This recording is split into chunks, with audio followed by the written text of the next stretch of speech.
पता रुक्मिणी को चला गया कि मेरा भाई शिशुपाल से मेरा विवाह कर दिया।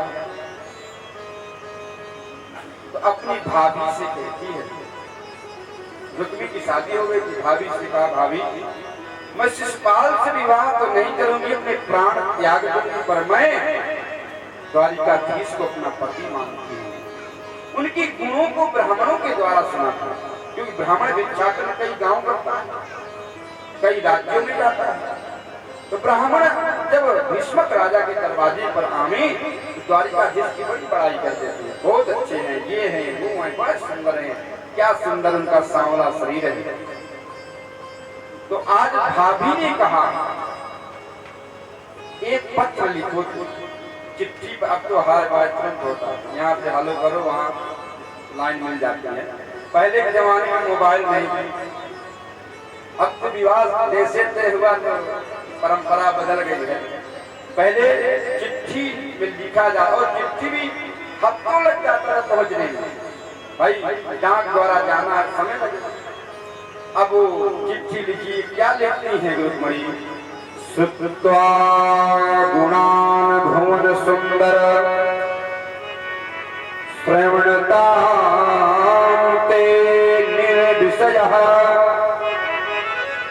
कर्ण विवरैर्हतो रागा रूपं दृशां दृश्यमता खिलार्तलाभा त्वय्याच्युता विशजितचित्रमपत्रलम्बे। हे कृष्ण, मैंने तुमको अपने आंखों से नहीं देखा। अब तो जब विवाह का समय लड़की लड़का का विवाह युक्त हो जाए तो कहते हैं कि भाई अपनी पसंद को देख लो, कल पिता को दोष ना लगे, आपको पसंद है तो करियो, ना पसंद है बिल्कुल ना करियो। बाद में कहो कि ये हमारे लायक नहीं है, अच्छा नहीं था, ये बाद में कोई अब की परंपरा हो गई। पहले की परंपरा थी कि ऐसा नहीं, पिता माँ देख ले वही है। उन्होंने माँ रुक्मिणी ने लिखा है कि मैंने आपको देखा तो नहीं, पर ब्राह्मण के मुखारबिंद से मैंने सुना है कि आपका शरीर बहुत सुंदर है। हे गोपाल, आप तो इतने सुंदर हैं कि मैं आपको किन अपने मुखारबिंदों से वर्णन कर सकता हूं। इसलिए हे गोपाल, मेरा विवाह शिशुपाल के साथ मेरा भाई रुक्मी ने तय कर दिया है। अगर शिशुपाल के साथ हो गया तो मैं जान दे दूंगी, पर विवाह नहीं करूंगी। अगर सिंह जिस वस्तु को सिंह को चाहिए, जिस वस्तु को सिंह चाहिए, अगर वो कोई छोटा मोटा जीव ले जाए तो पसंद नहीं। मैं तो एक सिंह के पास जाना चाहती हूँ, क्योंकि आप तो एक सिंह हैं और वो तो सियार है। सियार ले जाएगा तो अच्छा शोभा नहीं देगा। और अगर आप डर रहे हो कि शिशुपाल सेना लेके आएगा, और या तो वो रुक्मिणी के पास तो सेना है, तो एक बात मैं इसमें लिख दे रही हूँ, विवाह के पहले देवी पूजन की प्रथा है। तो मैं जब देवी पूजन करने जाऊं, आप वही देवी पूजन में देवी के पास रहना और मुझको उठा के वहीं से लेके भाग जाना। यानी अब भी परंपरा वही है। तो उन्होंने लिख दिया, ये बात पत्र में लिखा, धीरा पत्न कुलवती, कुल की जो देवी है उसका पूजन करने जाऊंगी और मुझको वहीं से उठा ले जाएगा। लड़ाई करने की कोई आवश्यकता कोई जान ही नहीं पाएगा। इस बात को पत्र में मोड़ा और ब्राह्मण को कहा कि बहुत जल्दी, जितना जल्दी हो सके 10 रुपए एक्स्ट्रा ले, डायरेक्ट द्वारिकाधीश के हाथ में देना, किसी को देना नहीं। ब्राह्मण ने कहा भैया ठीक है। अब पहुंच गए ब्राह्मण द्वारिकापुरी। द्वारिकापुरी जब ब्राह्मण पहुंच गए द्वारिकाधीश देखकर बड़ा प्रसन्न है। आइए ब्राह्मण देवता, क्या बात है। ब्राह्मण ने कुछ नहीं बोला, पहले पाती दिया, पत्र, कहा इस पत्र को आप पढ़िए। कहा ये पत्र आप ही पढ़ के सुना दे तो बड़ी अच्छी बात है। कहे भैया ये आपका पत्र है, किसी का पत्र पढ़ना नहीं चाहता। अब क्या लिखा है नहीं लिखा, दूसरा व्यक्ति क्या मतलब है पढ़ने। पर कृष्ण ने कहा कि मेरी बात ब्राह्मण से छुपी नहीं रहती, मैं सब कुछ ब्राह्मण को बता देता, आप ही पढ़। जब ब्राह्मण ने सारा वृतांत पढ़ा, कृष्ण तुरंत रथ को सजाए और कहा भैया से नहीं बताना कि मैं विवाह हेतु जा रहा हूँ। भाई पहले आदर सत्कार सम्मान, ब्राह्मण को भी बिठाई उसी रथ पर चल दिए। बलराम जी कहीं से घूम के आ रहे, रास्ते में मिल ही गए। पूछे कन्हैया कहाँ जा रहे हो, कहाँ। कन्हैया ने कहा कि तो जा रहे थे, निमंत्रण आया भीष्मक राजा के यहाँ से, निमंत्रण अदा करने जा रहे हैं। बलराम समझ गए, पीछे से बलराम ने विशाल सेना तैयार करके गए कि वहां अकेला कृष्ण जा रहा है, वहां बड़े बड़े राजाओं की भीड़ होगी, बड़े बड़े हमारे शत्रु आएंगे। अब जब जैसे द्वारिकाधीश वहां पहुंच गए, पूरे समाचार फैल गया कि द्वारिकाधीश आ गए। पूरे शिशुपाल भी काजल वाजल लगा के आया था, मौर पहनकर। भाई अब उसके साथ के साथ ही होना। पहले डोली चलती थी, 4 कहार उठाते थे डोली, अब तो डायरेक्ट फॉर्च्यूनर बिल्कुल बुक होती है VIP। पहले के जमाने में जो बहुत सयाने बूढ़े होंगे वो जानते होंगे कहार हाथ पैदल जाए। तो आज बढ़िया डोली में बैठकर काजल वाजल लगा के बढ़िया से शिशुपाल आया। क्या कहना, तो बिल्कुल विवाह मंडप में बैठना। इधर से द्वारिकाधीश भी गए, अब 2-2 बारातें वहां इकट्ठा हैं।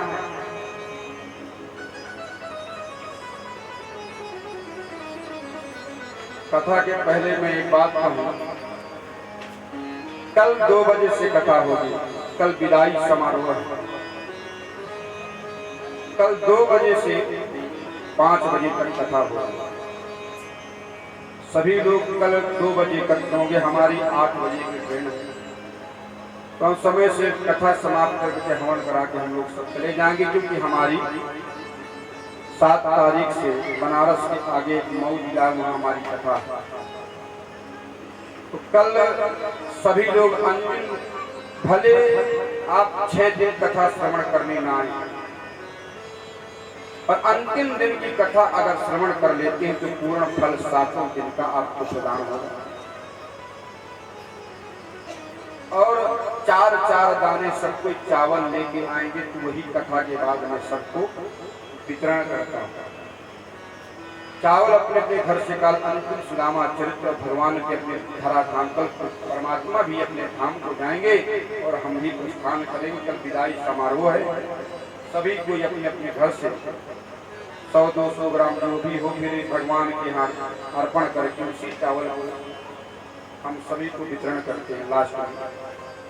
कल सभी लोग अंतिम दिन की कथा 2 बजे उपस्थिति अनिवार्य है। सब जो नहीं भी आए हैं, कल भंडारा भी हमारे गुप्ता परिवार की तरफ से 4 बजे से निर्धारित किया गया है। सबका निमंत्रण भी होगा। उसके पहले ही आकर अगर 2 शब्द कानों में कथा श्रवण कर लेंगे भोजन प्रसाद जी के पहले, और अंतिम आरती है सम्मिलित विदाई समारोह में सबको जो भी जिसका श्रद्धा भाव है सब प्रभु को अर्पण करेंगे। सबकी मनोकामना परमात्मा से ही विनती हमारी होगी। जो भी हमसे बना हमने आप लोगों को श्रवण कराया है, जैसा भी होगा प्रभु की इच्छा होगी कल कथा होना है।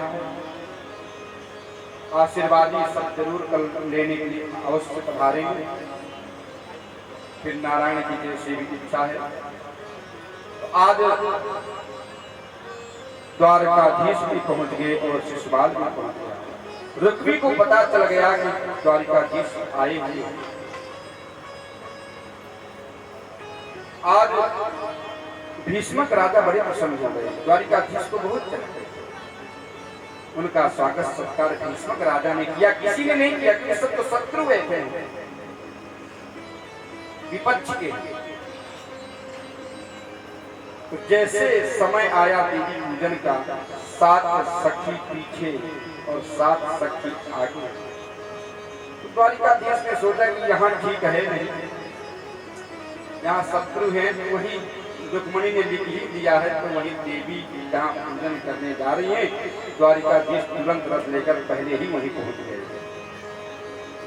और 7000 सैनिक भी रुक्मी लगाया, इसलिए कि द्वारिकाधीश यहाँ आए हुए हैं, छलिया है, कहीं ऐसा ना हो छल करके उठा ले जाए रुक्मिणी को।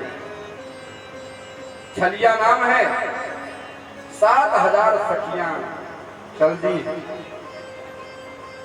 आज रुक्मिणी माँ गौरा देवी के मंदिर में जाती है, बड़ा विधि विधान से पूजन करके जब हार पहनाती है, पुष्प माथा पे कहती, हाथ जोड़कर, हे माँ, मैंने जीवन पर्यंत तेरी पूजा की है, आज एक ही विनती है मेरी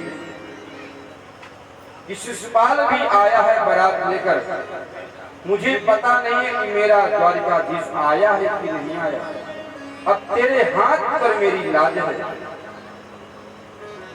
मुझे पता नहीं है कि द्वारिकाधीश आया है कि नहीं आया, तेरे हाथ में मेरी लाज है। बड़ी सुंदर भाव से प्रार्थना किया है कि जय जय जय गिरिराज किशोरी, जय जय जय राज किशोरी, जय जय जय राज किशोरी, जय महेश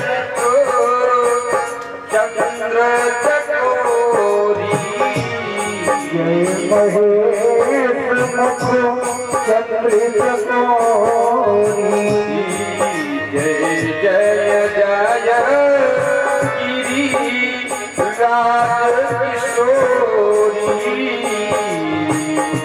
जय जय जय गिरिराज किशोरी, जय महेश मुख चंद्र चकोरी, जय महेश मुख चंद्र चकोरी,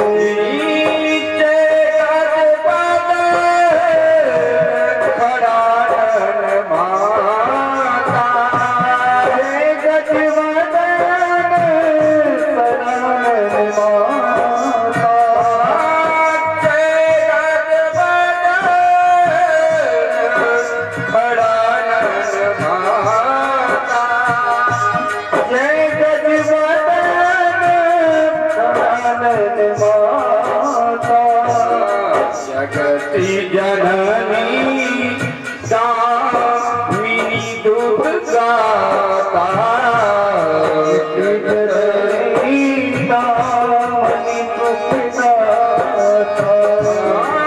तेरी पूज्य पद कमल तुम्हारे, तेरी पूज्य पद कमल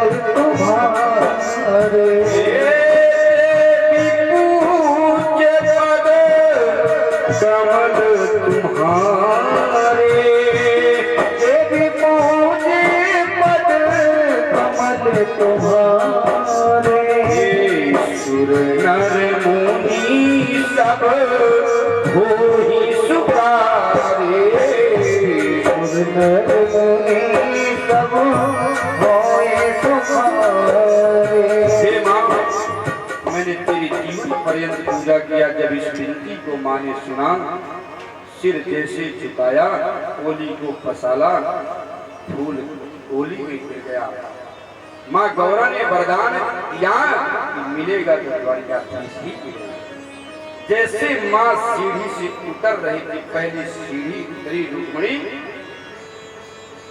कैसी चाल है, 10,000 सैनिक खड़े हैं। नमस्ते त्वाम्बिके क्षणम् स्वाम सतामयुतां शिवां भूयात् पतिर्मे भगवान् कृष्णस्तदनुमोदताम्। पीताम्बरधारी कृष्ण सुंदर रथ, पीताम्बरी चमक रही, ध्वजा चमक रही है। एक सैनिक कह रहा है कितनी सुंदर चाल है, कितनी मनमोहक आंखें हैं, कितना सुंदर पीताम्बर है, घुंघराले बाल हैं, सांवला है। कृष्ण ने रुक्मिणी का हाथ पकड़ लिया। लोग बाग चाल ही देखते रह गए। सही कैसी चाल है। कृष्ण रथ पर बैठ गया रुक्मिणी को लेकर। एक सैनिक ने कहा कि चाल देखोगे कि रुक्मिणी चली गई, उठा ले गए।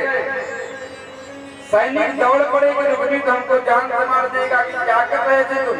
हम तो वही पीताम्बरी देखते रह गए। कैसी चाल है, कैसी पीताम्बरी है, कैसा मुखारबिंद है, कैसी मगरूर आंखें हैं। जैसे कृष्ण चलने लगे, सैनिकों ने युद्ध करना शुरू किया। सबको कृष्ण अकेले परास्त किया। ये समाचार रुक्मिणी को चला तो पूरी सेना लेके सदा करता। उधर से बलराम आ गए, युद्ध छिड़ गया। रुक्मिणी को भाई भी है, पति भी है। कोई बहन तेरी चाहेगी भाई मारा जाए, कोई पत्नी ये नहीं चाहेगी कि मेरा पति मारा। दोनों का मान सम्मान एक होना। आज जैसे ही भगवान ने रुक्मिणी को पकड़ के तलवार उठाया, पकड़ लिया कि स्वामी भाई है, अपमान कर देना ही बहुत बड़ी बात है। आपसे विनती है छोड़ दो। कृष्ण इस बात को द्वारिकाधीश समझ गए। रुक्मिणी आज उस नगर में जाने का प्रयास नहीं किया जिस नगर में था। अब शिशुपाल को जब पता चला कि द्वारिकाधीश के रुक्मिणी को ले गए, तो शिशुपाल आज इतना रोया कि काजल पूरा माथे में पूरा मुंह में पोत गया। काजल पूरा पोत गया। अब डोली उठी, वहाँ भाई सब कोई गांव में बहू जब आती है नहीं, आप लोग बारात जब जाती है तो फिर जब लौटती होगी आज बहू आएगी, सब लोग आसपास के लोग इंतजार करते हैं। जैसी डोली आई तो लोग बाग परीक्षण करने के सब लोग इकट्ठे हुए कि भाई बहू उतरेंगे। देखे तो शिशुपाल पोते काजल गए हो, उतरे नहीं। कहे भैया बहू कहाँ गए, वो तो चल गए।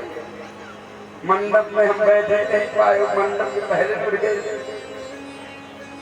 लोग बाग बड़े भैया हंसी तो आते ही, उन्होंने मुंह बांध के बड़े जोर से हंसे कि बारात धूमधाम से आती बाती गाती के साथ बड़ा उत्साह, कल शादी होगी, बहू आएगी। अब तो ऐसा सन्नाटा छा गया कि बहू कहीं और दूल्हा कहीं और, कहीं कहीं ये भी हो जाता। इस बात को अब द्वारिकापुरी भगवान कृष्ण रुक्मिणी को ले गए। शास्त्र के अनुसार विधवा ब्राह्मण को बुलाया गया और उनका विवाह संपन्न। आज हम भी झांकी के रूप में जयमाल और विवाह होगा। आप लोग सभी उसमें जानते हैं कि पैपूजी होती है। सबको पहले यजमान, सबको एक भगवान रूप मानकर आपको जैसे भी हो सबको एक एक करके पैपूजी करना है। अब यहीं पर कथा का आज विश्राम। कल भगवान के सुदामा चरित्र की कथा और उनके धाम की कथा। कल सभी लोग अवश्य पधारे, जो नहीं आए हो तो कल अंतिम दिन की कथा में अवश्य आए। यहीं पर कथा का विश्राम होगा। अब 2 कुर्सी यहीं रख दीजिए और उन बालकों को बुलाकर सुनाइए।